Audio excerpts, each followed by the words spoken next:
It's the most wonderful time of the year. You'll agree with me. Good morning and season's greetings. I'm Ayo Makinde. You know, that's where somebody's chicken was overly delicious during the Christmas weekend. Good morning. Welcome to Abuja as well. I'm Maufbe Yusuf. Well, it's perhaps in the same spirit that we received news that Private Sophia has been released to go spend Christmas with the family. And it's a very, very heartwarming thing to have heard, especially given that information available to us says that it was actually something championed by the Chief of Army Staff himself. And that's actually very, very encouraging. Okay, so it's a season of giving, and mercy has been given to this young lady with a serious reprimand, of course, to not do it again. That's a given, and at least it is heartwarming that she's at home with family and friends. Isn't it, Markwe? Well, when you say not to do it again, what? Not to accept another proposal again? Well, we're hoping that this is the only one that she has to accept and that, you know, eventually their love will yield fruit. We sincerely hope so. That, you know, whatever period they need to wait, if that's what the army says, and they say the rules apply to both men and women, that their love will be able to wait for the 3 years, assuming they're not yet, assuming she's not yet 3 years in the service. But it was really, really heartwarming to note that indeed the Chief of Army Staff, you know, did put or give a listening ear to this and intervene in the matter. We understand very well that the military needs to be disciplined and that there needs to be, rules must be obeyed, but it was very heartwarming to see that, you know, love was indeed given a chance and love was allowed to lead the way in this instance. So very many thanks to the Chief of Army Staff and the Army authorities for listening to the cries of Nigerians, because it wasn't just us crying. Apparently, you know, there was also a petition of some sort. So I think that this is really heartwarming to note. It was definitely something that made my weekend. When I saw it, I was dancing all alone, and it was very difficult to explain why I was dancing, but I was really happy to see that at least the lovebirds were given a chance. I sincerely hope that their love will be able to survive this, and, you know, it's built on stronger, only goes on to be stronger from here. Ayo. Well, very, very true, and very much so. But while we celebrate that, the unfortunate news of that fire incident in Abuja isn't also very, very encouraging. I mean, especially given that it's one of those places that people usually go to look at it. You know, I'm just wondering what could have caused that. We want to believe, of course, that investigations are going on to ensure that that kind of thing. Just look at that combustion. I don't know, Malcolm, how did the people of Abuja receive this news? So many shopping centers, and yes, I mean, there are many shops in Abuja, but when you're looking for shops that have, you know, so like all in one, you know, they're all encompassing. You can find from food to drinks to toys for children to clothes to cosmetics to all manner of things. There are not so many shops that have all of them under their roof at once. And so before perhaps the advent of the many ShopRites that we're now beginning to see, the ShopRite malls that we're now beginning to see in Abuja. Next was one of the, you know, one of the front runners here in Abuja, and they have almost everything under their roof, cash and carry, from household furniture to generators to everything. And so when you hear that Next is on fire, everyone's wondering, my God, how did that happen? How did they not notice? What's going on? You know, how did people not even, you know, see the smoke? Don't they have sprinklers in there? Don't they have fire extinguishers? You know, there are all manner of questions. What happened to the fire service? How, did they get there late?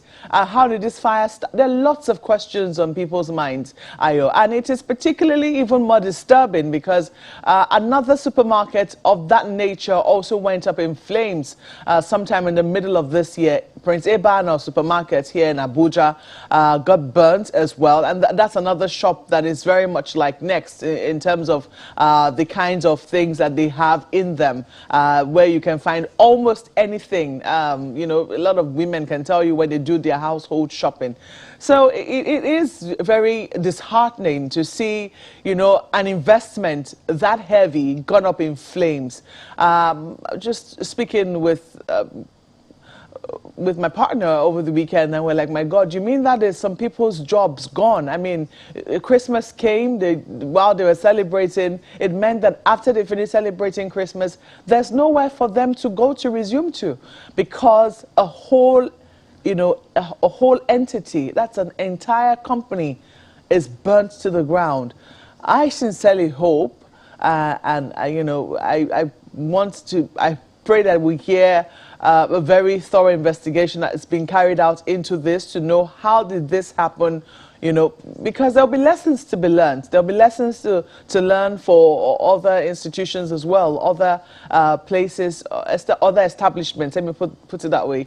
And then there will be questions as to how we can prevent this in future. But it was one of the most terrible news that came out of the Federal Capital Territory yesterday, to see another major shopping area, another major supermarket going up in flames. And don't forget, Ayo, that on Friday we had spoken about safety and security. And one of the things we hammered upon was the issue of safety, because it's one thing for us to be, you know, talking about how the authorities need to keep us safe when we travel, but it's another thing to also be conscious of your own safety over this period, because we also said this is the period when things are highly combustible. Don't forget that it's the dry season right now in Abuja. The Harmattan is here, and this is the period where people are burning all manner of things. Now, I do not know what happened in Next Supermarket. I do not know if that was what happened on Next Cash and Carry, as it's called here.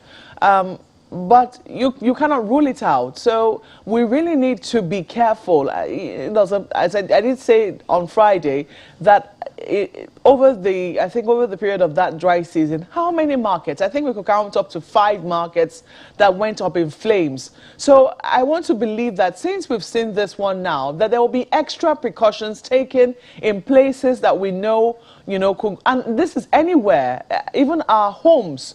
We need to be very careful. Electricity and how we deal with it, gas and how we deal with it, things that are combustible, firewood and how we deal with it, because this is the time when anything can go up in flames. But it was really, really heartbreaking and you know, really terrible news to see this investment and a place of shopping and relaxation, because families do go there to shop and you can actually relax while you're at it. There's a place where you can eat and all of that. I mean, places where children can hang out.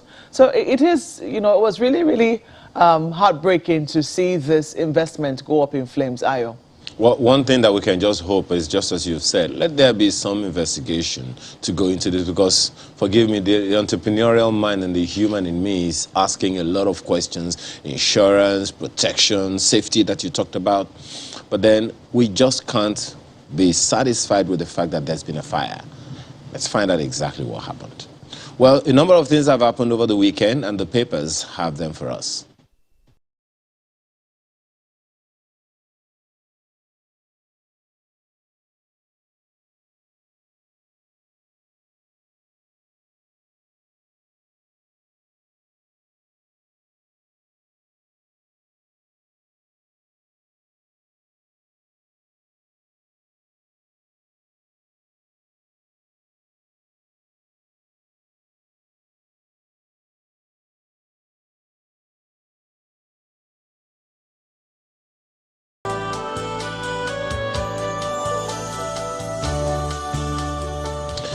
I'd like to start with the Guardian newspaper this morning, and the news for me is the picture on the front page of the paper, and when it comes up you'll also be able to see it. Okay, that's it right there.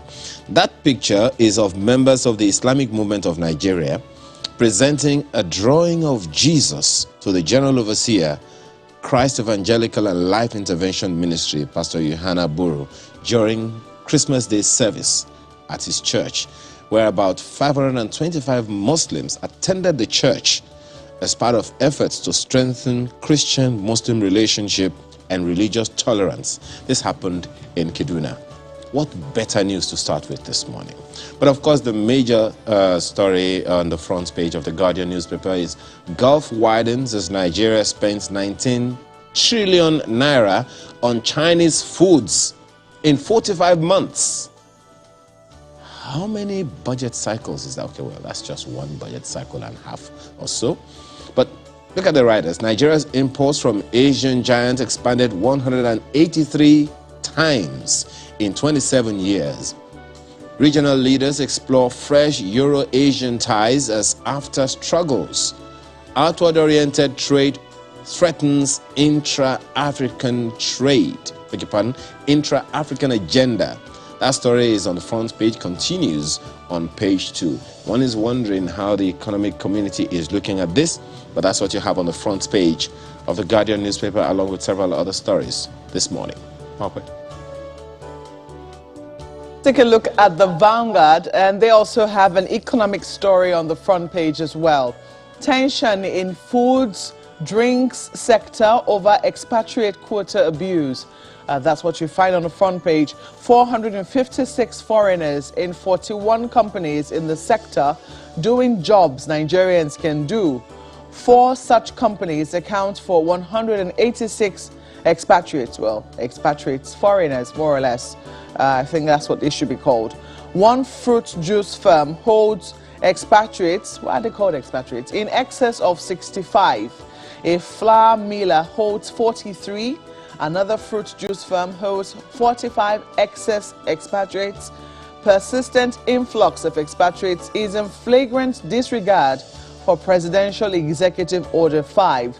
That's according to Workers' Union. So perhaps the Minister of Labour might want to take a look at the front page of Vanguard this morning and see how he can intervene. It's a page 19 read for you this morning. You have a number of other stories here. Arrest of Uche Wonsu, Imo government or Korocha differ. The story had come in initially that he was kidnapped. Then later on it came out to me that, oh, he was arrested. So that's what you find on the front page. Fire raises Abuja's next cash and carry. That's also on the front page as well. Gunmen kidnap monarch, 7 others in Plateau, Zaria, Ekiti. And if you look at this story, they have it for you on the front page. This obituary also broke yesterday. Very sad one, but well, someone say it's inevitable. After all, when man is born, what is left if not death? But this person certainly did live a very fulfilled life. Buhari Obasanjo mourn as Desmond Tutu dies at 90. Well, may his soul rest in peace. You'll find this story on page 9. Let's leave it there for Vanguard Sports and for Vanguard newspapers. Well, the Nigerian Tribune is next, and look at it on the front page of the Nigerian Tribune this morning. 10 years after, Occupy Nigeria protest to return. Stories on page 2. And of course, the writers over planned fuel electricity price hike. That story is right there on the front page. Of course, that story we highlighted is also in picture story on the front page of the Nigerian Tribune this morning. Police arrest Nwosu Okorocha's son-in-law inside church. All kinds of interpretations that can come to this, but that story is on page 2 of the paper today, and several others all begging for attention. Despite gas commercialization project, Nigeria flares 2.7 trillion naira in 5 years. That's on page 13. And of course, Buhari, Obama, Pope, Obasanjo, others mourn as Desmond Tutu dies at 90. That story is on page 4 of the Nigerian Tribune this morning. The back page has sports. Osime Musa Aribo make Nigeria 28-man AFCON list, and a number of others you'll find interesting this morning. That's the Nigerian Tribune today. As this one on the front page, road crashes kill 14,773 Nigerians in 3 years. 91,483 injured in 31,116 accidents. Ogun tops with 1,026 road crashes in 2021. Bayelsa roads safest with 40 incidents. And the FRSC has this one, why crashes occur. It's a page 5 read for you. I'll just say, please don't be a statistic. Please be safe out there, especially when you drive. If you drink, don't drive. You also have a number of other stories right there. This story of Next Cash and Carry is also there with pretty graphic pictures. I never did tell you, but you know, when I moved to Abuja in 2016, I also got a lot of my household items from Next. Very durable items from that place. So it is really, really heartrending to see these pictures that, you know, an entire investment is reduced to rubble. They have pictures for you on the front page of Daily Trust.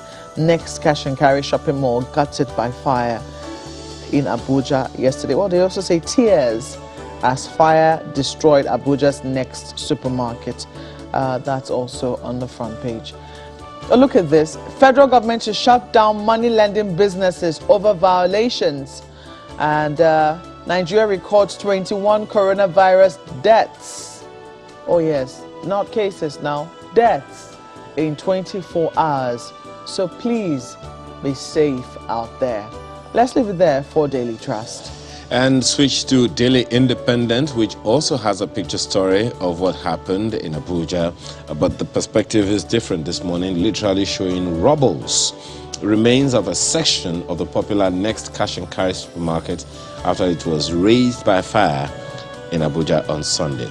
The lead story of the Daily Independent this morning is, at 34.51 trillion naira, banks lending not lifting economy. That's according to experts. Say businesses still grappling with poor funding. All of that packed right there on the front page, continues on the inside pages. Under the picture you see, account for interest on 34 billion naira in fixed deposits. Senate tells Petroleum Equalization Fund, PEF. Find the details on the front page, and it continues on the inside pages of the paper this morning. And another story you'll find interesting this morning is the Leadership newspaper. And how does the Leadership newspaper look at the issue this morning? Power play in Imo as police arrest Okorocha's son-in-law in church. Find the story on page 4. Arrest plot by Governor Uzodinma to frame up my family. That's ascribed to Okorocha.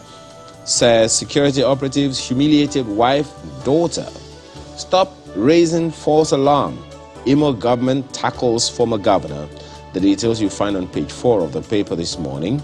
And right above that story, 2021 bonds market rises by 44% as FG raises 2.7 trillion naira. The pictures, some of the pictures right under the major story is also of the Next Cash and Carry supermarket, and a number of other stories that you'll find interesting this morning on the front page of the paper. Flip to the Nigerian News Direct, and this is what you have on its front page. COVID-19, cinemas, fun centers disregard safety protocols nationwide. Wow. Stories on page 2. Omicron variant reaches community transmission, that's ascribed to NCDC. Blanket booster jabs may breed new variant. Wow. Doesn't seem to get any easier, does it? Story is ascribed to the WHO and several other stories on the front page as well. Right beside the story on the lower part of the page, Christmas. Don't lose hope. Be prayerful. Abiodun urges Nigerians. The story you'll find on the inside pages of the paper this morning. And that's pretty much the papers this morning on, just one more. Nigeria, the New Telegraph has this one on its front page. Insecurity. Nigeria risks a generation of illiterate children. That's ascribed to Kaigama. Find the details on page 2. This is something that should actually give us a lot of concern, given that the number of out-of-school children that we've been bandying for years. Are the numbers decreasing? Is there a role for parents, government, and all? Find the details on page 2 of the paper this morning. That picture is also on the front page this morning that we shared with you earlier. And several other stories on the front page of the Nigerian News Direct this morning. Beg your pardon, the New Telegraph. Well, that's the papers this morning. We're back after now to take on the issues for the day. Still.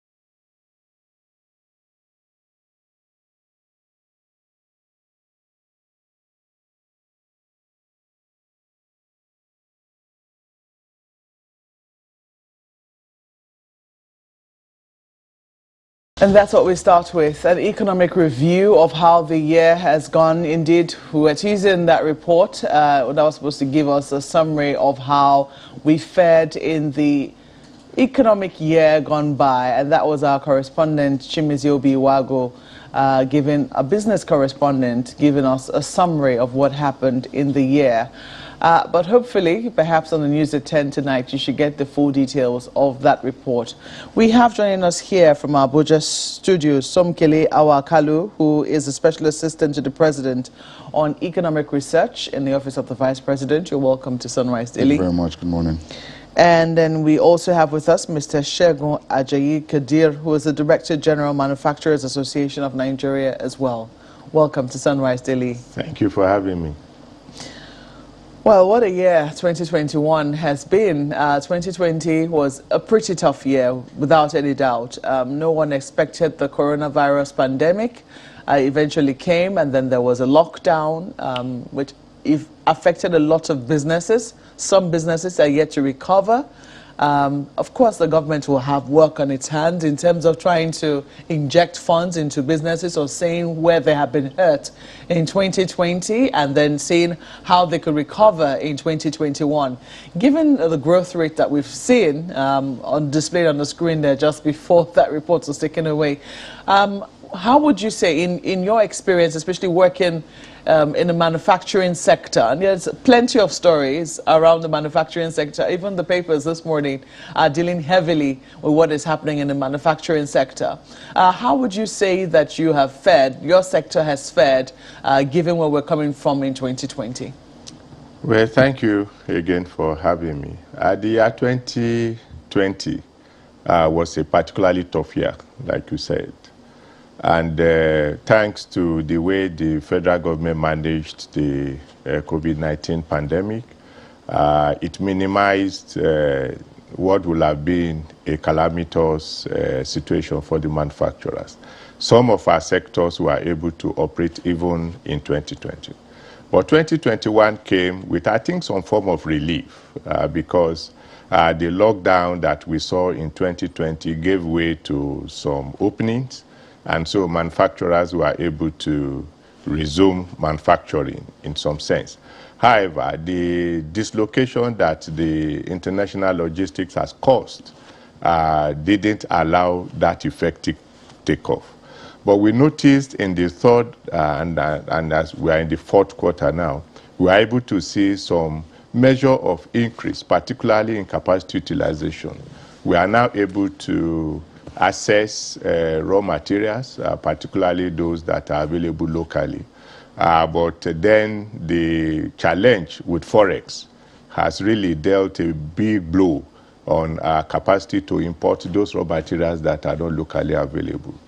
On the average, I think we have seen capacity utilization move from like 52-53% in the first quarter of the year to 58% in the third quarter and going into the fourth quarter. We have also seen situations where manufacturers are beginning to take back all those that had to be laid off in the advent of COVID-19. We've also seen a situation where manufacturers are able to leverage on some of the incentives, and I think we could talk about that later, some of the incentives that government has given to stimulate the economy. Whether or not that has been largely successful, I think we can talk about, but in some ways, some of our members have been able to access it. So for me, I would say it's a mixed bag. We are yet to fully recover from COVID-19, but we have seen some light at the end of the tunnel.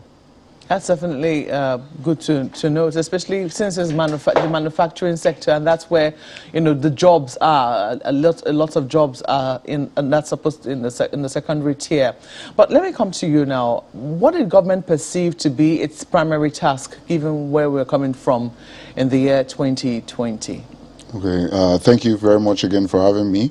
I think that everybody knows that the COVID-19 pandemic was devastating. And the first thing that was thought about it was that it was a purely health-related crisis, but we saw the knock-on effect on the economy. So the most important thing was to ensure that you mitigate that shock, you target jobs, so safeguarding jobs and creating new jobs, also attempting to boost local production. So the economic sustainability plan, as it were, was the federal government's response to COVID-19, which attempted to remediate a lot of the problems that we had seen from COVID-19. So if you look at some of the programs within the economic sustainability plan, there was huge support for MSMEs. So in terms of the payroll support scheme, where the federal government stepped in for 3 months to provide support for various MSMEs. Also, there was artisan grants, transport grants. Also, there were bigger programs that were real sector measures, such as the Solar Niger program, which is envisioned to provide access to power to 5 million households. That has the effect of providing power as well as providing job opportunities, because a lot of the production in the Solar Niger program is local, as well as the Family Homes Fund. There's support for building low-cost housing. So a lot of these interventions are targeted at providing jobs, which we know that if there's a reduction in unemployment, we'll see a lot of growth in the economy. I do know that oftentimes when the federal government has a host of these programs, the issue is making sure that the people who really need them get them. How were they targeted? Okay, so a lot of these programs there were portals for most of these programs. So for the MSME support programs, there was a portal that was created that enabled various SMEs across the different geopolitical zones to apply for these payroll support, for the artisan support. So it was a very well thought out program. It was thorough, and we believe that a lot of the people that needed the support got the support. Okay. I don't know whether you can confirm that. Did your people need support in the manufacturing sector, and how supportive would you say the federal government was?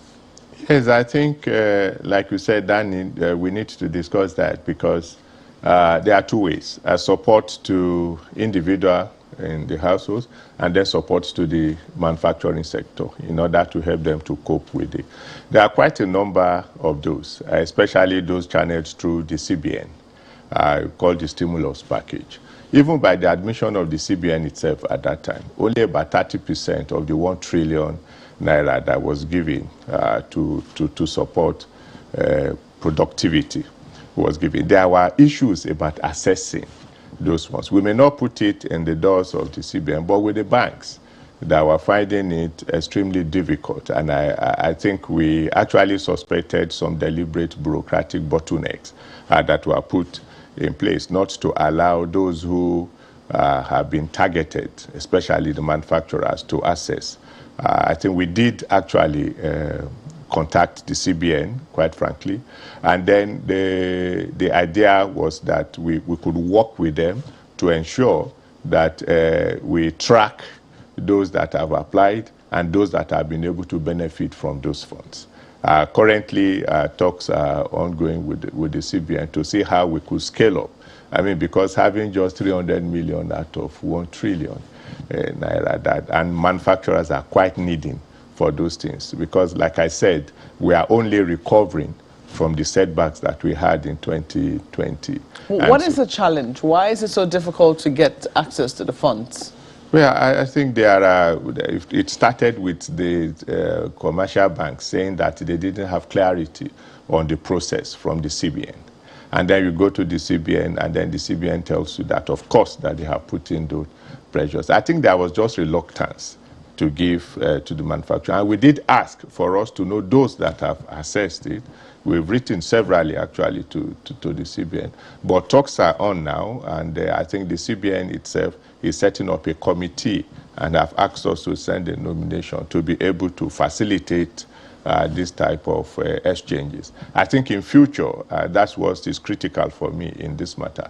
When such funds are going to be made, we should include the stakeholders, those that are supposed to benefit from it, so that one, they can give advice even to government, are those that are needing. We could certify those that are genuine manufacturers, and we could vouch for their capacity to behave well when these things come. I think there is that need.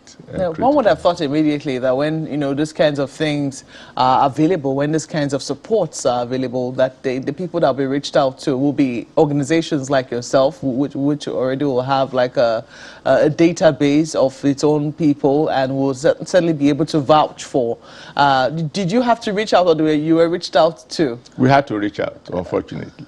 Okay, that's a little, perhaps, I guess, something that, you know, government will have to work on in future. But I do not know what the thinking, you know, is in government. I do know that there's been a lot of work around the ease of doing business, which is something I will speak on later. I know that, you know, there's also the talk around the port, which not just manufacturers now, but also importers, you know, deal with. We still know that we're still largely import dependent. Then there was also AFTA, which was signed. I don't know if I'm pronouncing the acronym right, but then, you know, there were fears around that, but we eventually said it's a challenge that we can meet because we can ramp up production in-house, and even though we're looked at as the market, we can also exploit our own markets and exploit markets nearby.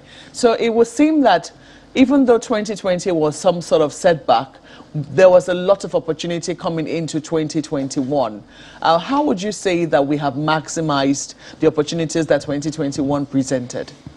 That's a very, very good and loaded question. I think that we have done a good job in terms of maximizing the opportunities that we had in 2021, as is evident in the moderate growth that we have seen in the GDP over the 2021 period.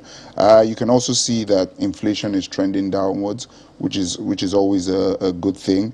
So in terms of their concerted efforts on the fiscal and the monetary areas to ensure that we get the best out of the Nigerian economy. Unfortunately, the assumption was that by this time, the coronavirus would no longer be lingering, but unfortunately we are seeing Omicron and the Delta variants also come through in the 2021 period, which has still caused oil price volatilities. They're still maintaining production quotas for oil in the OPEC plus areas. So in terms of, it's not been a perfect year, but I believe that a lot of the moderate growth and a lot of the positive trends in the macroeconomic indicators show the concerted effort of the federal government. To be very honest, when I saw the positive reports in terms of growth, I was a little skeptical, and I thought that using 2020 as the base year perhaps wasn't given a very true picture as to how much progress we had made. That perhaps 2019, which was a year where we had some normalcy, will provide a better picture. Was it seen that way in government as well? So when you're looking at economic comparisons, you can do a year on year, you can do a month on month. It's not a guarantee that if you do minus 6.1%, the year-on-year change on that will be 5% in the next year of that same quarter. So there are definitely efforts that need to be made in order to move the economy in the right direction. So base effect, yes, but it's also not a guarantee that you get to positive growth. So using 2020 as a base year, it's also important because we went through that economic recession, however so brief, and it was the efforts that the federal government made that helped us move away from recession. So I wouldn't be too concerned about the extra concerns. Well, what's your reading? Because for a number of people, they thought, oh, this is a pat on the back. The economy is growing at 5%, wow, or at 4%, wow. But then, you know, sometimes we tend to forget what year we're comparing it against. And 2020 wasn't exactly the most wonderful of years, economically speaking, and even speaking in terms of health. Well, I don't know what the reading is and what were the immediate challenges you wanted addressed the moment you got into 2021 and restrictions were lifted. Okay, thank you. I think I understand his standpoint. Indeed. And it's always good for you to look back to the immediate period that you can. But there's also a lot of sense in not being carried away by the steep growth we are having. In 2021, it should be expected that once you free the economy to operate, we'll witness some vigor in terms of. But we in MAN, for instance, have tended to compare 2019 with 2021 because only 2 out of our 10 sectors operated almost throughout 2020. The food and beverage and the pharmaceuticals. I mean, because they were producing essentials that even government itself wanted us to come out with. And I mean, for at least for about 4 to 5 months, most of the other 8 sectors were locked down. So it made more sense for us to compare. And immediately we overcame, let me use the word, the challenge of 2020. We needed government to immediately free the economy, so to say, to operate. We wanted our immediate challenges addressed, particularly our capacity to import raw materials that are not locally available, which was effectively shut down almost throughout 2020. We also wanted increased action in terms of local sourcing of those raw materials for government to incentivize those areas. Then we wanted a very urgent resolution of the gridlock at the port and the, paralyzing distortions inside the port itself. The capacity to clear your goods, the infrastructure to allow you to clear your goods, and also the payment of demurrage that emerged out of no fault of the importing manufacturers. So speak a little more to that, because just 2 weeks ago I had an interview with the Minister of Transport on that particular issue just 2 weeks ago on a sister program, and he said that it just came to his knowledge what was happening, even though he was blaming terminal operators for that, that customs only recently went to, they're doing, is it Eclearance now or is it e-papers, something to that effect. That customs, before it was customs, but that now it is the terminal operators, and that is something they're going to be handling this week into the next. That's about this period into the new year. Has there been some traction? Are you noticing anything in that area? Quite frankly, I have not. And I'm surprised that the Honorable Minister is just knowing. This problem has been with us for ages. And it takes, for instance, about the same amount to import a container from Singapore, to take a 40-foot container from Singapore to Apapa. Then it takes for you to take your container from Apapa to Agbara, which is just 27 kilometers away. And this problem has been with us. The infrastructure, if I forklift, we are not able to get your containers from off the ship to bring it to the land. I don't know whether what you're referring to is the fast-track clearing that enables you to take your containers and take to the factory so that you don't have delay times.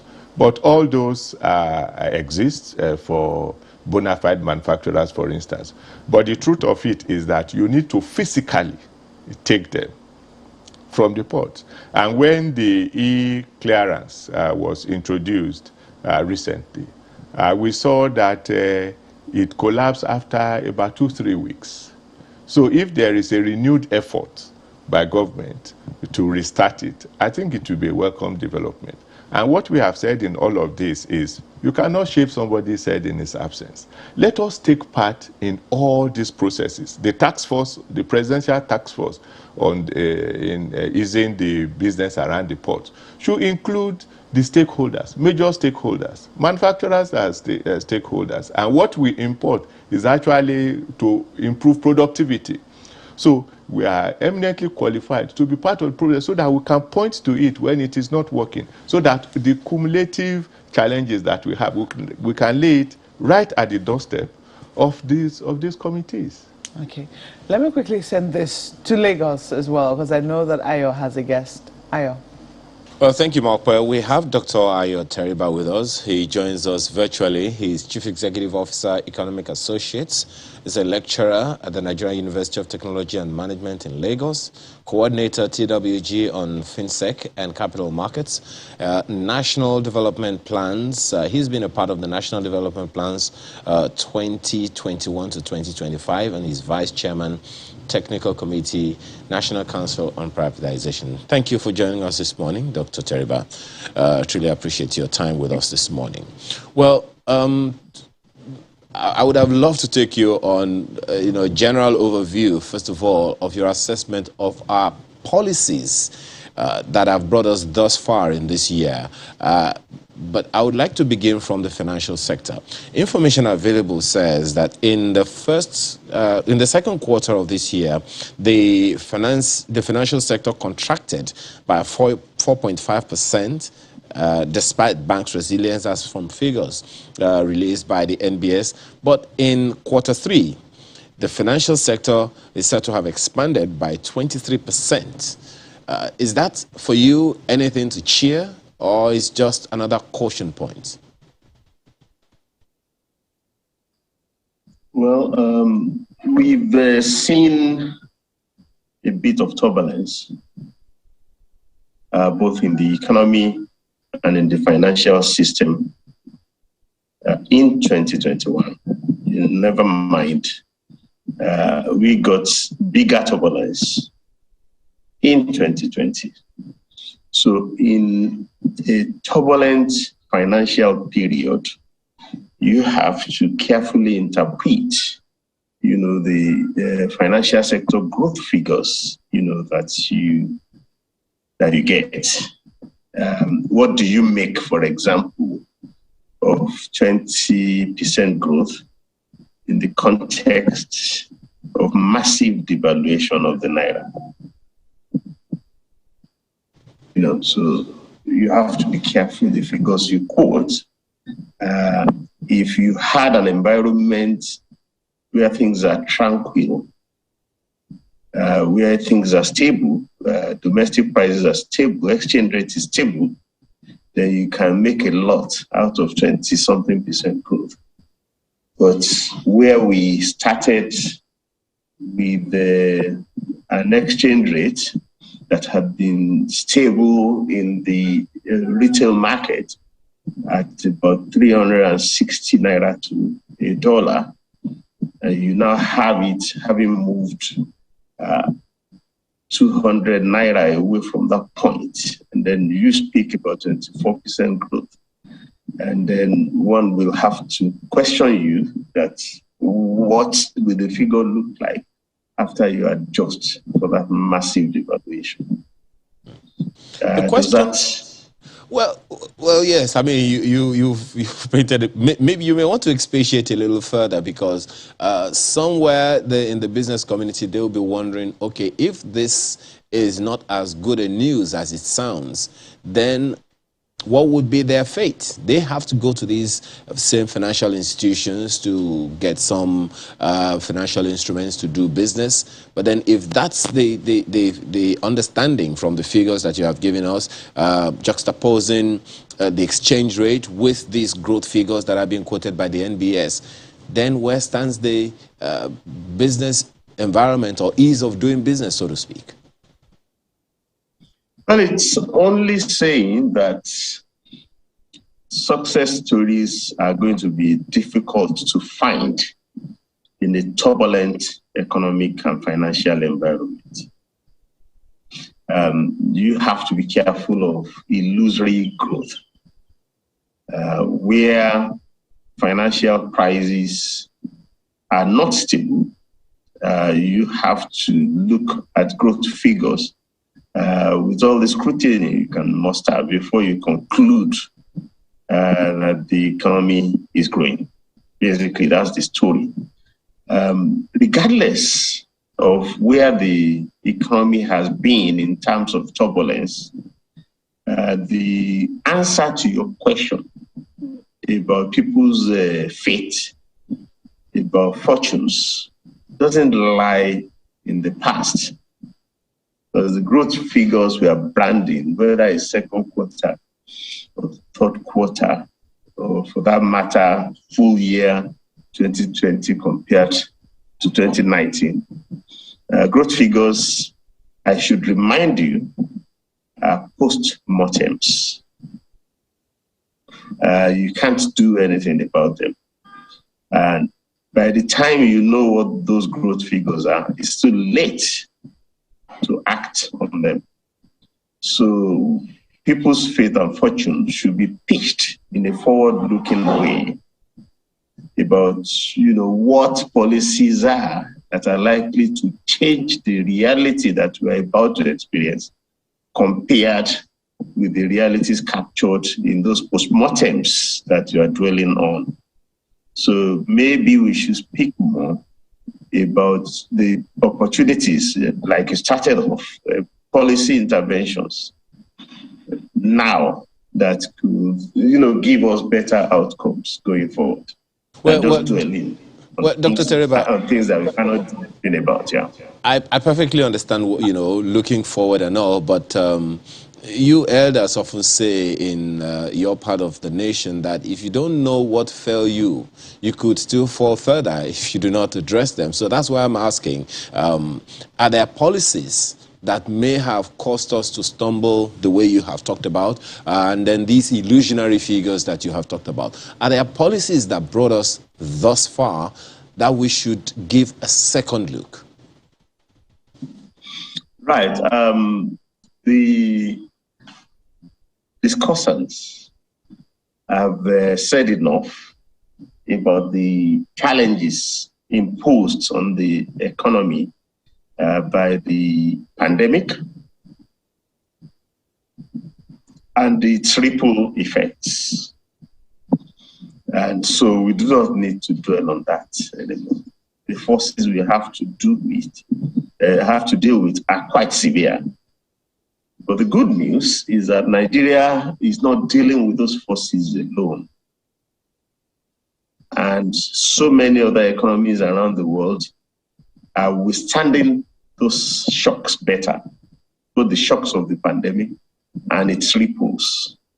Nigeria is among the minority of countries that is being tossed to and fro by the predictable consequences of the pandemic. The pandemic has been with us for going to 2 years now. In February, it would have been with us for 2 years. So you can't claim that it is new. And not many other countries are giving the pandemic or its ripples as excuses. They reason up to it. And they are getting superb growth results. Many developing countries are doing quite well in spite of the pandemic, and we can join their ranks. So I think we should dwell more on the things we could have done to have made 2021 a better outcome than it has been. And how, as we have a few days into 2022, if we could get ourselves to agree on the need to do them now. Well, Dr. Teriba, just one thing, because we may be taking a break shortly, but you know, there was, when you talked about opportunities or things that we could have done. One of them is what some pundits would say was an opportunity we lost. A number of, well, there were significant travel restrictions in this year as well. Nigeria was just removed from some travel restrictions from some countries. And of course, every nation did that last year. Do you think that we may have lost an opportunity to look inward and develop our own production capacity so that we could have done more of buying Nigerian, using Nigerian, patronizing Nigerian stuff, as opposed to our previous dependence, maybe possibly so till now, on foreign or imported products? Right. Maybe we'll have more time after the break to dwell on this. That the global ecosystem of wealth creation that we have today is different from the ecosystem of the past that was centered on production or centered on trade. You are not going to get very far, you know, trying to emphasize production, as it were. Today, it's not a question of what you produce. It's a question of whose value added is it. So you can rev up your oil output, for example, or even manufacturing output, or even agricultural output. GDP is value added. And at the end of the day, that's why it's so much of a waste of time looking at, you know, how much GDP has grown. You should be looking at whose value the GDP that you are reporting are. Have those values been added by Indians, by Chinese, by Europeans, by Americans, or by Nigerians? And the response that you are going to get from that is not cheery at all. That much of the values being added in manufacturing or even in agriculture, for that matter, are foreign value added. Oh dear. So it's not about producing more, it's about adding more value. Well, we'll expatiate activities that is produced on your soil. Yeah, well, you said it the other time. We'll expatiate this a little further because, well, let's just take a short break. We'll be right back. There's so much to unpack from that.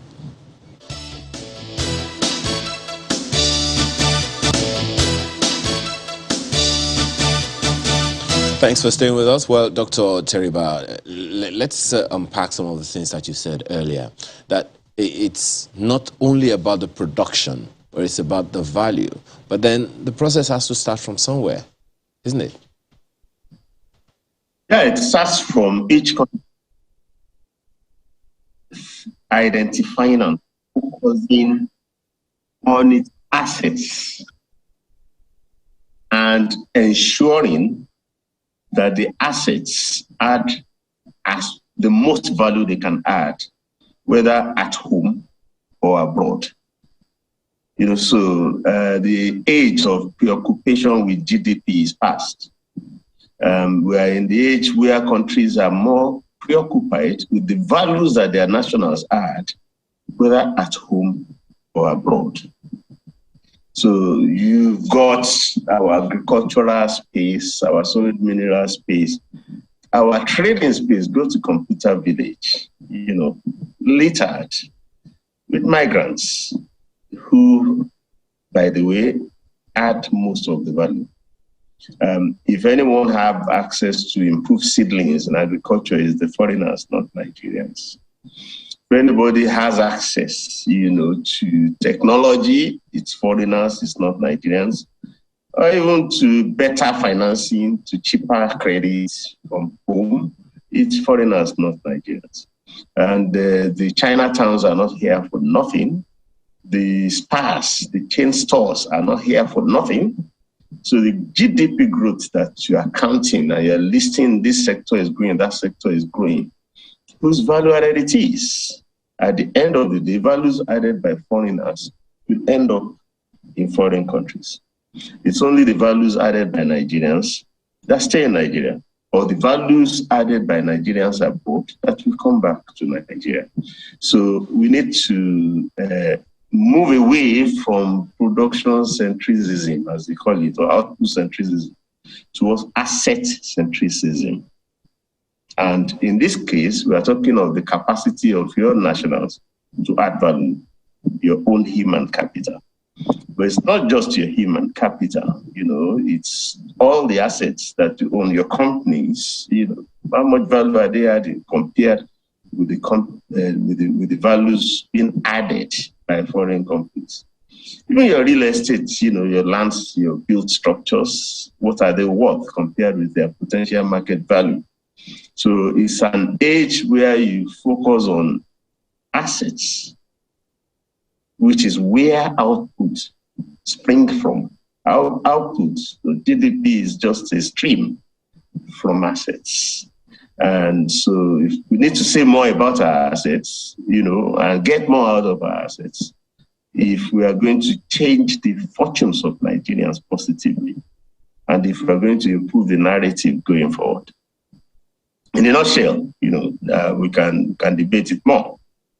But in a nutshell, that's the concern. That's something that Nigeria has not managed to wake up to, which other countries, most other developing countries, are waking up to it.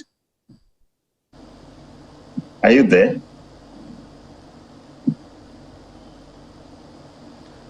I was just saying that let me bring the conversation here to Abuja. I don't know if there's any distinction being made in that regard with what he said, that even though, yes, in some areas we seem to be making some progress, but we need to determine who is making the progress and where the ultimate proceeds of the progress will go to. I mean, as he did say, he says if it's made by foreigners, ultimately your money will end up in foreign countries, as opposed to when it's made by Nigerians. Are we also very conscious of that distinction?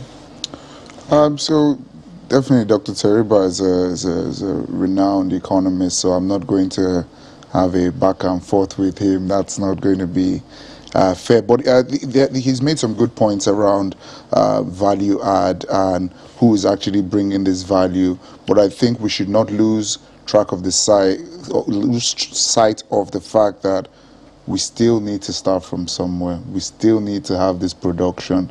So if at the moment there's data to support or evidence to support that a lot of these value adds are from foreigners, then policymakers will sit down and look at that data. But that's not the data that's available to me that I've got in my research. So it's definitely something that I guess we will take on board, probably interrogate that data a bit more and see how we can make improvements on that. I do know that ease of business has been high of the priority of government. PEBEC only recently clocked 5, but there have been questions around security. It continues to be a going concern for many business people, whether they be in manufacturing or just they be in importing and exporting, as the case might be, just being traders. How is government taking this on, in your own opinion?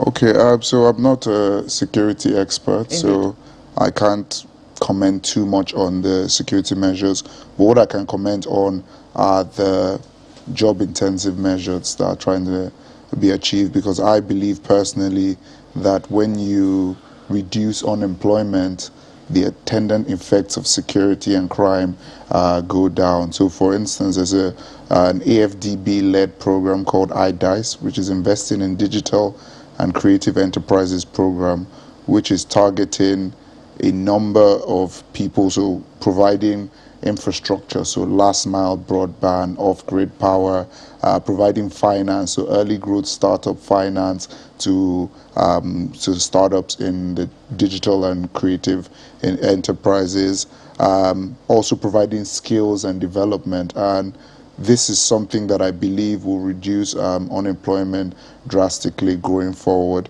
Also, there's the UNDP Jubilee Fellows Program, which is essentially a learn as you earn program where people with certain skills are going to be employed in certain host organizations. And this was commissioned by His Excellency President Buhari in August 2021. So we'll see the first deployment of fellows in April 2022.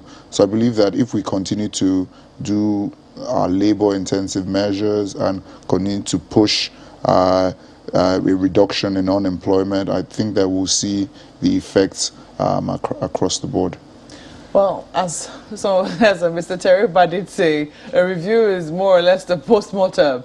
But, you know, there are opportunities ahead of us. I'm sure a lot of people will be looking to take them as we go into 2022, even though there's also anxiety, because 2022 is a political year. As somebody in the manufacturing space, what are your projections for 2022, and what would you want government to beam its searchlight? Okay. I think... First to Dr. Teriba, I think he has brought in a new dimension to to the conversation that is going on about how we should look at our performance and so on, and it's worth interrogating.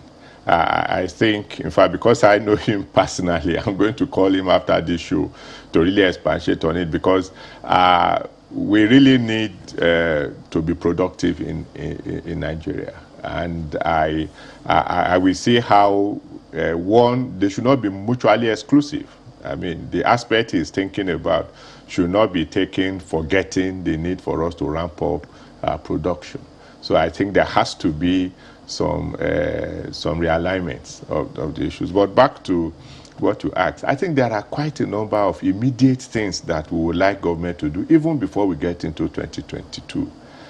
There are current efforts by government to increase taxes, and the Honorable Minister have made it very clear that somewhere in the middle of next year, we are going to have increases taxes. I think that is ill-advised. When we compare our tax rates with some other countries, and I think we should take this going into year 2022, we say it is low, and so the normal thing or the thing you expect is for us to increase our taxes. Very simple example. What is done is to compare the tax rate to GDP. And then you say in Nigeria, here it is 6.1, and he is the economist. I'm sure he will correct me if I'm wrong. And in Norway, it is 39%. In Singapore, it is about 13%. But in Norway, for instance, education is free to university. In Singapore, 100% access to water and electricity. In Nigeria, it is not so. So, implicitly, I pay tax in so many areas. In terms of supplying myself electricity, in terms of supplying myself water, in terms of sending my children to school, I pay implicit tax on those. So you can't compare the rates. The amendment of the Finance Act will actually take this into consideration. Also in terms of excise. Already the people are poor, and disposable income is dwindling, is badly impacted. You cannot continue to increase excise duty on goods and expect that the Nigerians' welfare will be better. There's currently an effort to do that on carbonated drinks, and even cigarettes and tobacco products. Because if you continue to increase taxes on those, thinking that you get money, you open rooms, for instance, on tobacco, on illicits, and all the negative social consequences that comes with it. Also in terms of manufacturing, when you put our goods in the country out of the reach of the common man, it worsens our competitiveness. So going into 2022, we see government not increasing taxes at all. I mean, that is very easy to do. I can tell you so many things, improve electricity and some of those we've been advocating for more than a decade. So it's just the same. But there are immediate things that we need to do. The amendment going into the Customs Act, it should not take customs away from the Ministry of Finance, where the economic situation can influence how tariff is used. I mean, and it has to come under the direct supervision of government. It cannot become a paramilitary organization, or it cannot be solely revenue generating machine. It has to facilitate trade. That's what is done all over the world. So in terms of our expectation for next year, I think these are immediate steps that we can avoid making a mistake even before we get into 2022? I think I will have to leave it there for this discussion. I know that, we'll certainly expand it in 2022 as we go into that year. Hopefully there will be time for a lot of economic talk as well as some political talk as well. But we have to thank you, gentlemen, for coming on Sunrise Daily this morning. Mr. Segun Ajayi Kadir is the Director General, Manufacturers Association of Nigeria, and Somkele Awakalu is Special Assistant to the President on Economic Research in the Office of the Vice President. Gentlemen, once again, thank you for coming on Sunrise Daily. Thank you very much. Let me quickly throw this to Ayo now to wrap up our guests virtually. Well, thank you, Mark. Well, Dr. Teriba, well, there's so much to say, but as you know, we really don't have that much time. But there's something that I would like you to speak to just before we call it a morning, is the issue of micro, small, and medium enterprises. What would be your projections or expectations of what government should do to encourage them in the year 2022, given that they contribute significantly to the GDP and especially the employment figures? All right. Well, very briefly, as I see that we're wrapping up. Well, one thing you can do to strengthen the MSMEs is to strengthen their cooperatives. That government should adopt a cooperative-based model of engaging them. What they cannot do individually, they become strong enough to do when you engage them collectively. So you could think of, giving them access to information, access to technology, to skills through cooperatives. So the self-help mechanism can amplify the things that government is doing, including even access to financial support. Rather than dealing with them individually, it's about time to organize them into cooperatives and preferably digitally as well. Give them some digital existence and let them engage with the government digitally and engage themselves digitally. In a nutshell, that's the much I could suggest.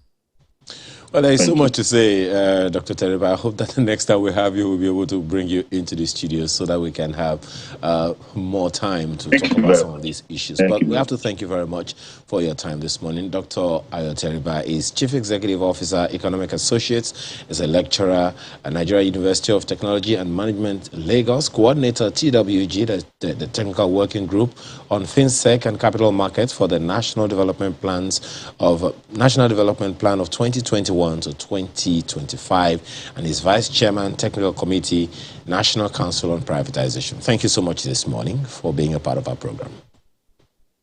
Thank you. All right. So we're back after now to take on another issue that is of significance, especially in 2022. Stay with us.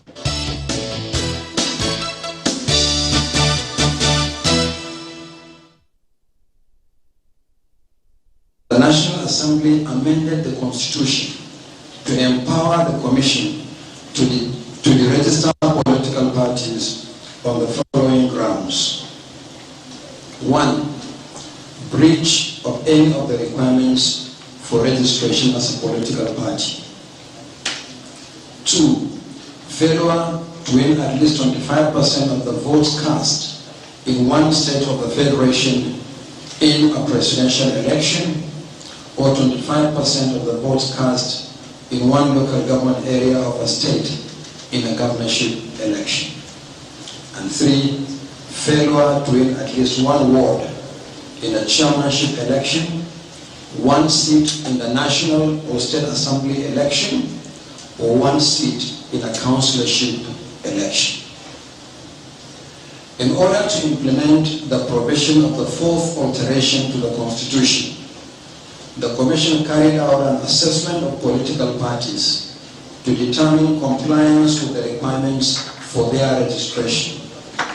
Similarly, following the conclusion of the 2019 general election, including court-ordered rerun elections, arising from litigations, the Commission was able to determine the performance of political parties in the elections. In addition, they were also assessed on the basis of their performance in the area council elections in the Federal Capital Territory, which coincided with the 2019 general election. It should be noted that FCT is the only part of the country where INEC is empowered by the Constitution to conduct local government elections. Consequently, the Commission has determined that 16 political parties have fulfilled the requirements for existence based on Section 225A of the 1999 Constitution as amended. Accordingly, 74 political parties are hereby deregistered. With this development, Nigeria now has 18 registered political parties.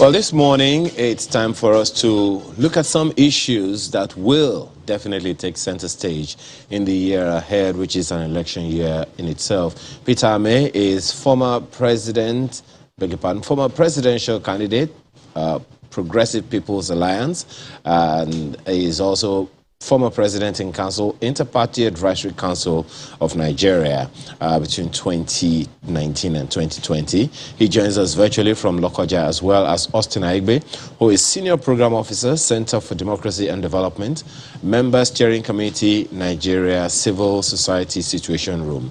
Gentlemen, well, he joins us virtually also from Luanda. We hope to have our other guests join us shortly. But let me begin with you, Mr. Ame. Well, there is this news that I'm sure you are aware of already, and that's the fact that there are at least 100 political groups seeking registration with INEC. And first of all, let's begin from there. What's your assessment? What do you think of that? Is this something that should be done, or what's your assessment? Thank you for having me. Good morning, Nigerians. I think one of the basic problems that we have is the lack of necessary and adequate information to the public about what a political party is and what a political party function should be. And what the Constitution has said and clearly stated was that in Section 40, that every Nigerian shall have the right to belong to a trade union, an association, or a political party where his right and interest is protected. That is to say that political party participation should not be a restrictive process. And you also look at the fundamental, freedom of association right and freedom to have one's opinion. So you must be able to select that vehicle. For me, as somebody who has served at the level of Interparty Advisory Council, both as Secretary General and the President in Council, I believe that for us to be able to create an enabling environment for young people to grow, for young people to understand how politics, issues of political participation should be taken very seriously, we must continue to expand the political space by allowing more political parties to get registered. And if you have been in my shoe, and the advantage that multi-party democracy has given me, and the opportunity to hear my voice on Channels Television today is the opportunity that I have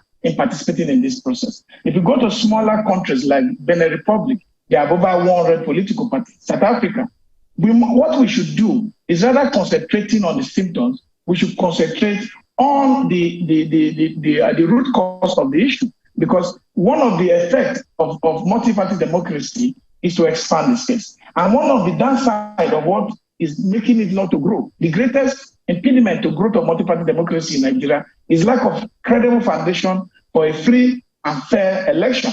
And also, the fact that our democratic election, as they call it, ranking, has not really been very structured to be able to protect the right of newly registered parties. Like we talk of the local government system.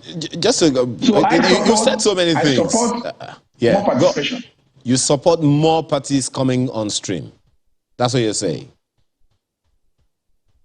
Okay, I just wanted to confirm that. Well, anyway, because I was a little confused when you said that those who are asking for more, those who are asking for their political groups to be registered as political parties need to have more information.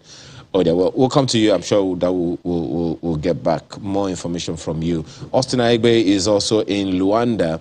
Well, let me begin from there with you as well this morning. What's your assessment of that information put out, that 100+ political groups are vying to become political parties in Nigeria?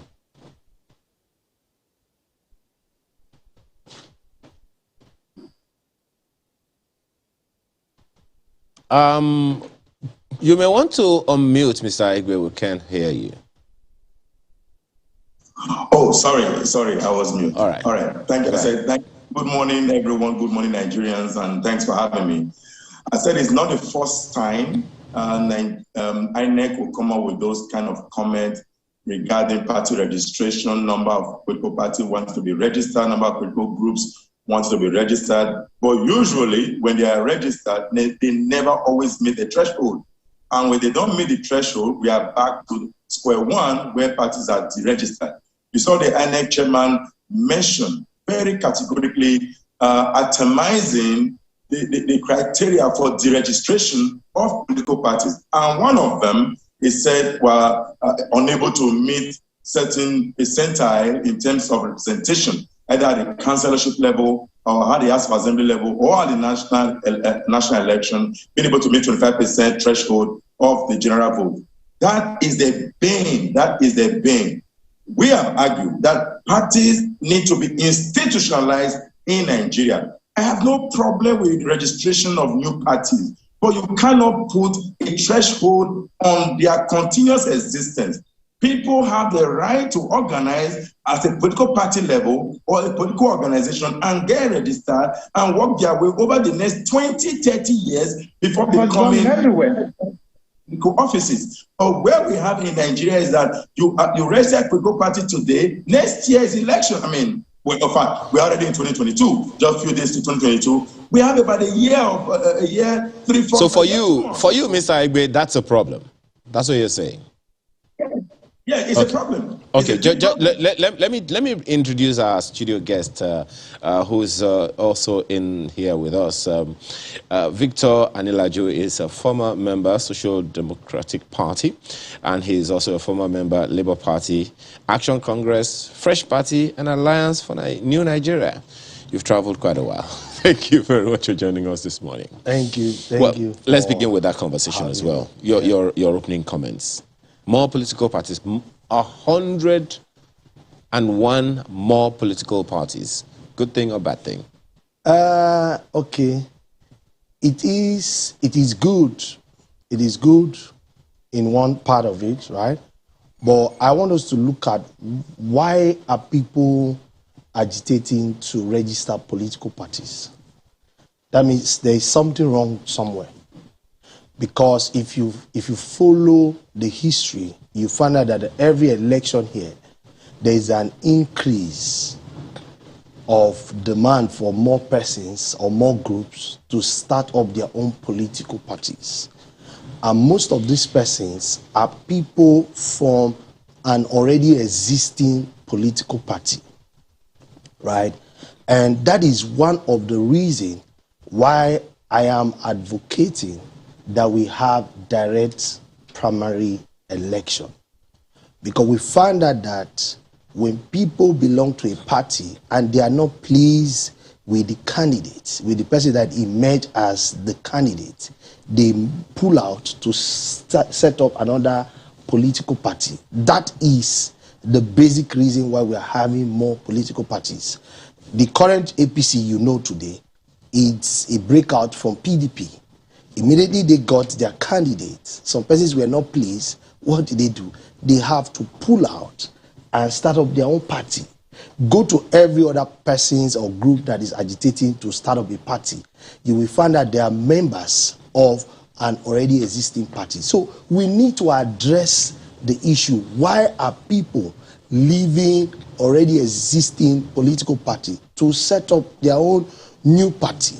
And I feel that is what the direct primary was going to address. You think that direct primary is a panacea to that problem? Yes, because when a candidate understands that I am not your candidate because the people did not vote for me, not because of a godfather. Okay. Well, there are so many things to unpack in this conversation that we have started, but we need to take a short break now for a message or two. I'll be right back. Please stay with us.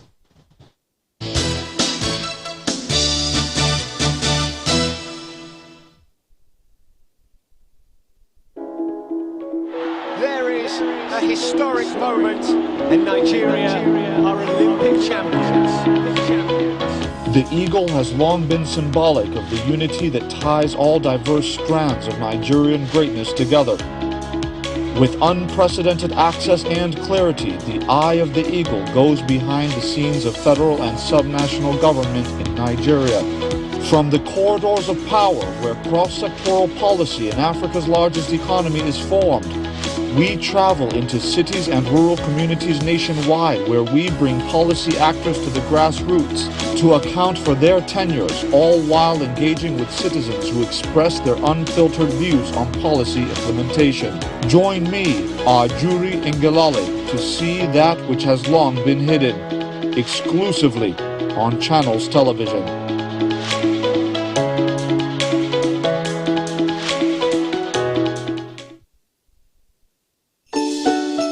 Almost 365 days of working hard and doing your best. Where we come from, it's Mummy, not Santa, who decides if you've been naughty or good. But staying on the good list sometimes means letting nice things go. And aiming for what you deserve can mean saying no to what you want. But as the season of merriment and goodness dawns on us, now is the time to pat yourself on the back, relax, and catch some cruise. Feasting. Give a little pass. Together, we can make it happen.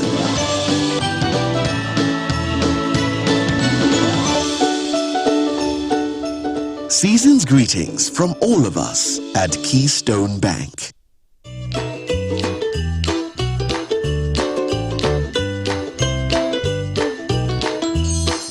Grab your special Chivita and Hollandia Christmas packs today. Available while stocks last.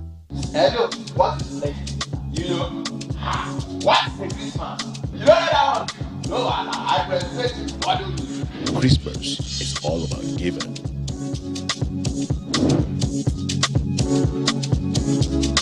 And putting smiles on people's faces, even though the times are rough. We try to make it merry for you and your family through our bounteous offers this Christmas. Turn up the cheer with the Revolution Plus KPK Christmas promo. Get massive gift when you subscribe to any of our landed properties. Pay between 50,000 to 500,000 naira, 1 million to 5 million naira. Promo valid from 15th November 2021 till 15th January 2022. Terms and conditions apply.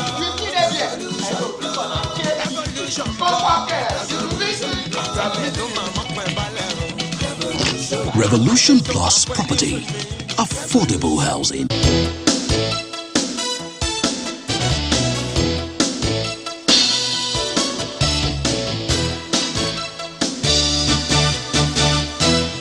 Thanks for staying with us. Let me come back to you, Mr. Ahmed.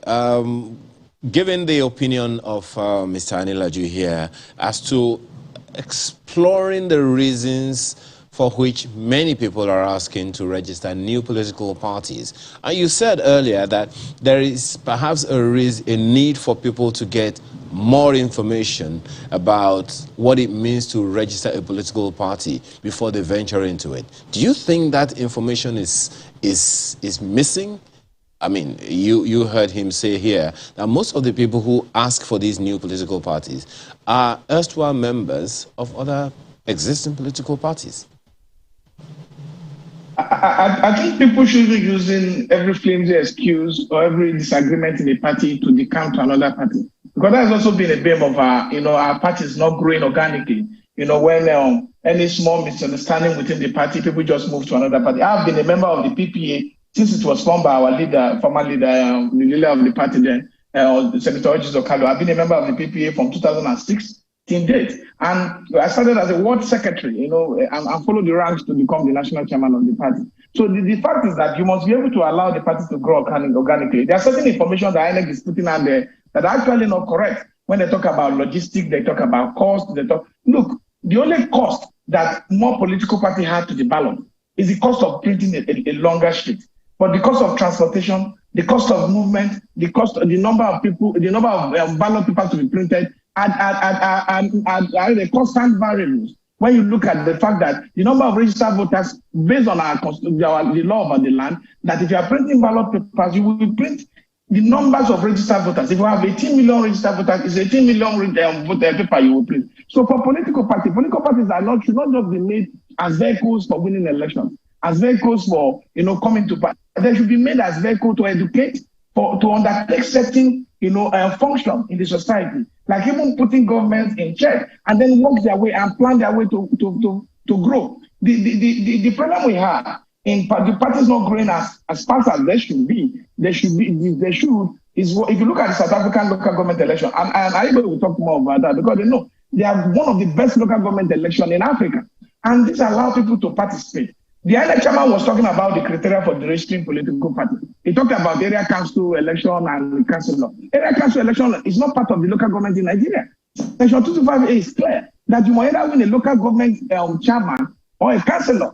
And if you look at the judgment of 2002, Attorney General of the Federation and Attorney General of Abuja State and 350 others, it clearly states that the area councils are not the same as local government in Nigeria. And then when INEC was carrying out this the registration, INEC refused to allow local government elections to be conducted across Nigeria. These are one of the things we have that we must put this information out and allow people to have participation. Where you are, Mr. Ame, just 1 second. From where you are, what's the difference within area council and local government elections?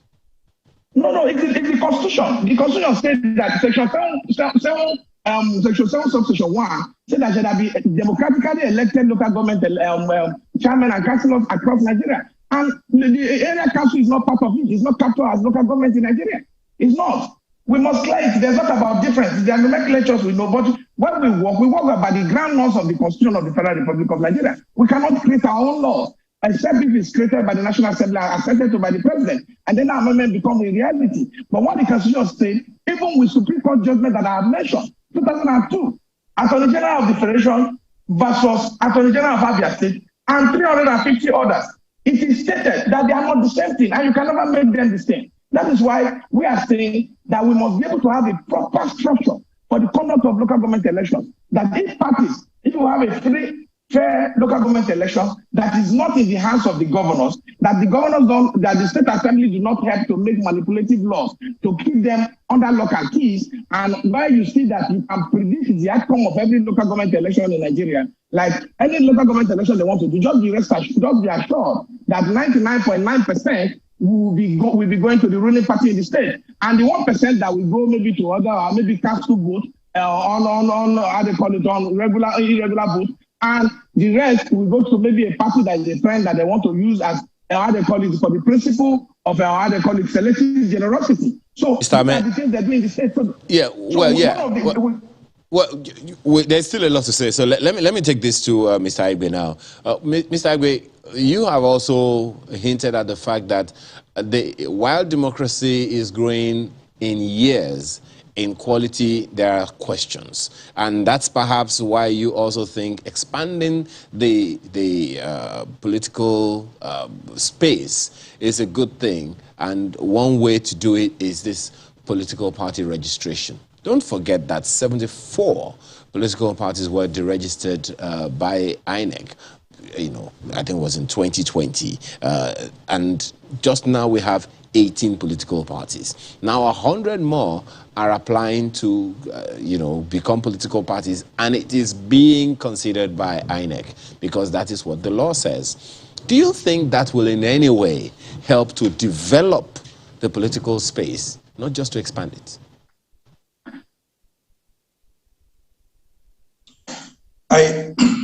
I was specific with my choice of words. I believe you can hear me. Can you hear me? Go ahead, we can hear you. Okay. I was specific with my choice of words. I said categorically that there is nothing wrong with new party registration. However, it is not helping to grow the space. It is not helping to consolidate on the space. It is not helping to institutionalize political party participation. It is not helping to advance the political party and political education, in quote. My colleague on the studio talked about direct primaries, which is very valid. That point is very valid. Apparently, he also may have gotten angry with those parties. That's why he had to leave all of the parties mentioned when we were introducing him. So the political party system in Nigeria is so weak. And is impacting on our democracy. Political party weakness is weakening our democratic consolidation. I have no problem with having 1,000 political parties, but all of these parties cannot be on the ballot paper. Contrary to what Chief Peter may say, you cannot have 93 political parties on the ballot paper. No way. All we need to do, party must earn their place on the ballot. Parties must get to a threshold that they are placed on the ballot. That's what happens in developed democracies. That's what enhances democracies. And one way to strengthen party is to ensure that every member of the party participates in the choice of the candidate. And that is what the Electoral Act 2021 aimed to achieve. That is being just thrown out on just like that, when it is supposed to improve our democratic architecture. So the thing about democracy is that for us to build our democracy, we must build our parties. Because right now we don't have independent candidacy where any individual can wake up in the morning. In any case, in the Nigerian landscape, in the Nigerian culture, it is almost like for an independent candidate will be very difficult. It will almost be like easier for a camel to go through the eye of the needle than for an independent candidate to win an election in this country. It is there. We've seen it. If you understand political party registration, political party, internal party democracy is the weakest of all, where a few individuals come together in one small room to pick up a candidate. If other members do not like the candidate, they decamp. And when they decamp, you put pressure. For example, we have had smaller parties in past, in courts. That again, you don't even have to use codes. Well, that again underscores something that you said earlier, Mr. Igbe, which is the fact that, or was it Mr. Meda was talking about it, which is the fact that there is need for more education for political actors in the country. Let me ask Mr. Adelaju, is there a space, in your opinion, is there a place for political education for those who want to get into the political space? Because if one is to go by what Mr. Ahmed said earlier, the getting information about what it means to be in a political party is very, very important if you're going to, participate creditably and productively. So this is my take, right? I think our governments need to start thinking on how we can start electoral education from our secondary schools, right? Where young Nigerians are taught about politics and governance and the citizens' rights. Because don't forget, what we are talking about here is not just about political party. It is actually our responsibility as citizens of Nigeria to choose our leaders, which is the most important thing. You may not determine who gives birth to you, but you can determine who leads you. And this is where we have the ticket to determine who becomes our leader. It is very important. In fact, it's the lifeline to every economy. So we need to go back to even primary schools. We should start teaching voters education so that our young Nigerians will be aware of what is the responsibility of you as a citizen first, the responsibility as a party, and the responsibility of INEC. I will bring this issue to the problem. In Nigeria, we just try to solve problems from the surface. And I don't belong to that school of thought. I don't belong to that generation. I belong to a generation that provides solution. There is a reason why we are getting many organizations or groups agitating to have their own political party. Why don't we address those reasons? Number one, they are not pleased, they are dissatisfied with the current trend of political party, especially that issue of the direct and indirect primaries. But you've talked about that quite copiously, but is that the only reason why people jump on? No, that is... What's your own experience, for instance? Okay, this is my own experience. I just told you 50% of the reasons why you can go through my history, you find out that I have left like 3 other parties was because of candidacy. Because I actually belong to parties based on candidates. I could give you my antecedent from OBJ's time, which is 1999. That was my first time of voting. That was PDP. Then we later left to Fresh Party when Reverend Chris Okote came on board. That was to tell you that it is always about the candidates, right? Then later we went back to PDP for good luck. Later we left PDP. I became a consultant to APC for Buhari 2015. You understand that 2019, I joined ANN to support Fela Durotoye, right? So you find out that move was always about the candidates, right? And at any time people get displeased about the candidates, that is what you will see that is going to happen. You talked the other time about the need for. I'm sure we can still take this to the other guests. But you talked about the fact that you've moved from party to party because of candidates. Where then is the place of the political philosophy of each political party? Because the Constitution does not recognize the candidate. The Constitution recognizes the party. The INEC law, the Electoral Act recognizes the political party.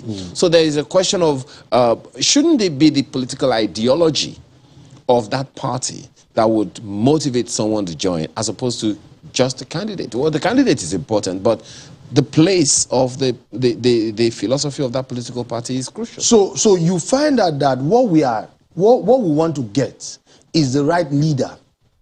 Because when you have the right leader, every other thing follows. We have some political party that will tell you that this is our manifesto, this is what we believe in, but they do different things. You understand? So a lot of people in Nigeria as of today, we are more focused on the candidates because we are not just working as a party, we are working as a people who want to bring solution to the challenges that Nigerians are facing day to day. So that's actually the main goal. The goal is not just about the candidate. The main goal is to get a candidate like myself that can bring solutions to our general problem, whether you are a party member or not. Well, there are still because a lot of questions as to whether or not that is a good way to go. I mean, it depends on who is looking at it. But my colleague Markwe has questions for you, gentlemen. Markwe? Indeed. So I would like to start with Mr. Aigbe in Luanda to find out what are the criteria he thinks that political parties need to meet for them to be on the ballot.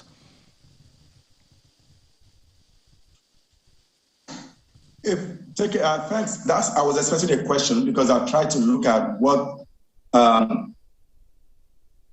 put elsewhere. For example, I'm afraid to use this example, but it's almost like the best example, how the U.S. model run. We have the United States. Many people know just 2 political parties in the United States. Unknown to them, unknown to many Nigerians, the national election is my focus. I am of the opinion that parties can be strong at the local level, contest election at the local level, win local government elections. For example, there are a lot, I've had this conversation with I Chief Peter Ame, that if I Chief can concentrate in one local government, win an election, and then build up the party to the state level, and before going to the national level. But the argument, I quite agree with him from the position he stands from, that there are no more local government elections, there are local government elections. So until we have a structured process, before a party, a national party, I have a problem with the constitutionality of registration of political parties, where parties are meant to be national outlook. You need to have you need to have officials across the state. You have to have offices across the state. No way, we cannot sustain that. And that is why people are trying to camouflage their party. They look for names from everywhere across the federation and they put them on the list. If any due diligence, none of those parties will be registered.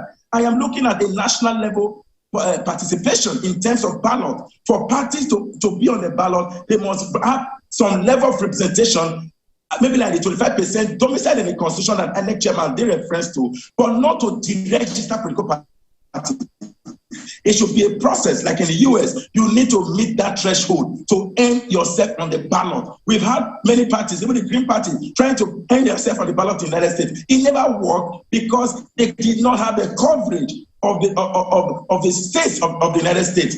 That is what we need to get to. We need to build systems. And I just it's also hard. And one way to ensure that system being built is also look at your party representation across the state, not necessarily on elected representation. If we use elected representation to deregister parties, you are going to have parties coming up every year in, year out, want to get registered, and if you refuse to register them, they go to court. The court will ask you to register them. By the time they don't meet the threshold, you deregister them, and then after 2 years, they come back again, we change name. That's going to be what will happen because we've seen it happen already. It is not the first time. We must change that philosophy, and at the national level, we cannot have 73 political parties at the presidential level to be on the ballot. No way.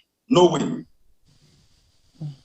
Okay, let me ask Chief Peter Ame, would you really quarrel with that? Yes, indeed, he's granted. I mean, Mr. Igwe has argued and accepted with you that indeed in many states, local government elections have ceased to exist. What you have oftentimes caretaker committees, and even where there are elections or semblance of elections, we see that the political party leading at the state level takes it all. So we can understand, but one would think that the pressure should start from there to be able to pressure the local authorities to be able to do something about that. Why is it so difficult to change the tide?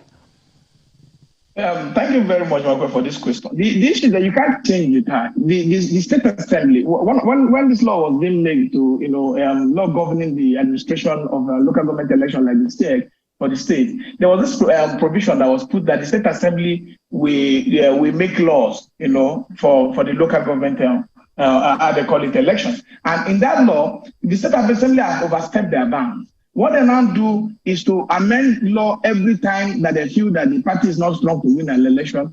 I can give you an example in Anambra State. Since 2007, there have been 2 governors that are going. The second one is going out now. There have never been any local government election in Anambra State. Never, not one. So you're talking about access to ballot. You're not looking at the issues.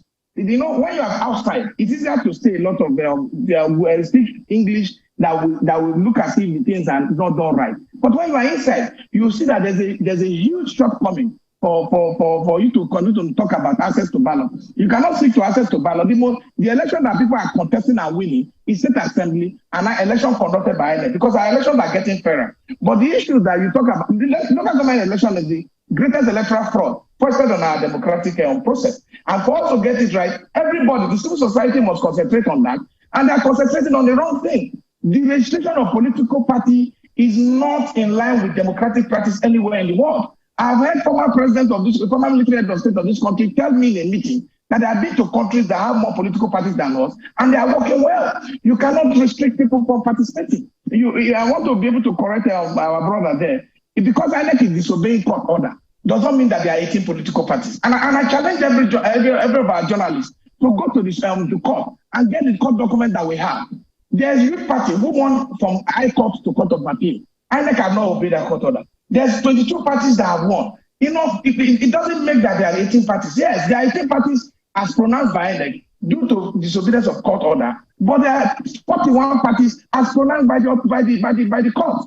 So what we are saying is that if we must get it right, if we must put people right and say, look, let's do access to ballot, let's expand the political space, let's allow more young people to come into the system. I must correct the direct primaries and indirect primaries stories that have been put out there. For our party internal mechanism to work, direct primaries will not solve the problem. If our direct primaries put more burden on popular candidates without financial strength, to now have issues of trying to go from 8,000 something plus what if they want to run for president to become primary. That means it is election within the election. Well, Chief Ahmed, the issues, one of the issues. You need to allow me to just finish this direct primary. Let me give this more education.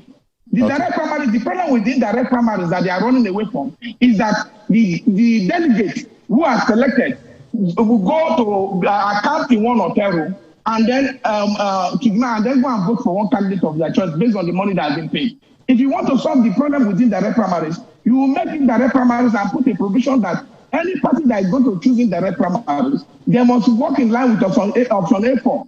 And any party that is going to, you are talking about direct primaries, there's no any guidelines for the conduct of direct primaries. So well, that's another conversation altogether, Chief Ahmed, and I'm pretty sure that we'll get there one of these days. Well, let's draw some conclusions right now. Mr. Anilaju, quickly, expanding the political space and developing the political space sounds like two different things. Okay. But let's speak from the young people's perspective. Okay. What should the young ones do now to make a significant input into our political discourse in the year ahead? Okay, so we are looking at the solution here. Yeah. I want to advise and encourage young Nigerians. There is no need for us beating around the bush. We know two major political parties that will definitely produce the next president and 90% of the next governors, 90% of the next senators and House of Assembly member. I want to advise every one of you, join either of these two political parties. That is the way forward. Let us come together into one of these political parties and make our voice loud. Okay. If we have to register 101 more political parties, we will just be dividing our strength. If we are going for PDP, let us move into PDP. If we are going for APC, let us move into APC. But sounds like you're already campaigning for one of them. We need to take over one particular political party so that we can get the actual result we want to get come 2023. All right. Mr. Ahmed, your last words on this, especially to young people. To young people, what I say is that you must be able to join the political system, join any party of your choice that your right and interest is protected. And I disagree with your guest in the studio. For discrimination against registered political party in Nigeria are in line with the Constitution of the Federal Republic. You cannot say to young Nigerians, I joined a political party in my 20s, and I've performed and I've served in several capacities in this country.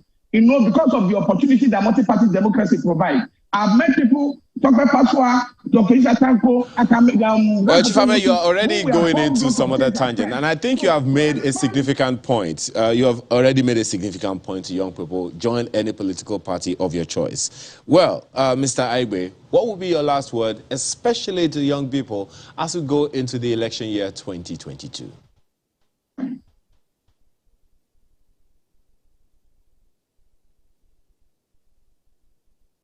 Yes, I think young people need to organize, and stop organizing. I need to organize and bring up more people. I know that the major challenge with political parties are usually with the top two. The lesser political party have good internal party democracy, very strong one. However, I don't know that the time they empower, they will also change. Young people need to organize and vote, get registered now. Go to the INEC office and demand your PVC. That is the way to change leadership. It may not have to be the party in power. It may have to be the major opposition. Organize and show your PVCs in your hand. In 2023, you show off your PVC and make your voice and your vote count. The time now is to start. Thank you. And the time has started running. I have to thank you very much, gentlemen, for this, for being a part of this program today. Austin Aigbe is Senior Program Officer, Center for Democracy and Development, and his member, Steering Committee, Nigeria Civil Society Situation Room. He joined us virtually with Peter Amen, who is former presidential candidate, Progressive People's Alliance, and is also former president in Council, Party Advisory Council of Nigeria, as well as Victor Anilaju, who is a former member of a good number of political parties, including SDP, Labour Party, Action Congress, Fresh Party, and Alliance for New Nigeria. Gentlemen, thank you very much for your time this morning. Very quickly, let's look at as many of your messages as we can. Let's take this one from Jarity Amiyu, who talks about this political party registration. The development in the country is becoming worrisome. These political parties are fast becoming tools for making money. Days of elections, all we see is adoption of leading candidates by the small parties. What's the essence of a political party that will never participate in elections? Our laws must be strengthened in this perspective. And John Ugola says political parties in Nigeria are mostly special purpose vehicles for candidates to attain political offices in government. The political parties are not driven by ideology, philosophy, or vision for national development. It is one of the major reasons for proliferation of political parties. There should be serious reform of political parties as bedrock of political ideologies for national development, democratic growth, national cohesion, and patriotism. Well, we also see Omeo, Festus Akimboyewa, Isioma Chigbolu, Henry Okeke, and others. Well, we have to thank you. We cannot take them, but we certainly will do so, perhaps tomorrow or during the week. Thank you so much for watching this beautiful Monday morning in the festive season. I'm Mao Yusuf. And I'm Ayo Makinde. Have a wonderful day.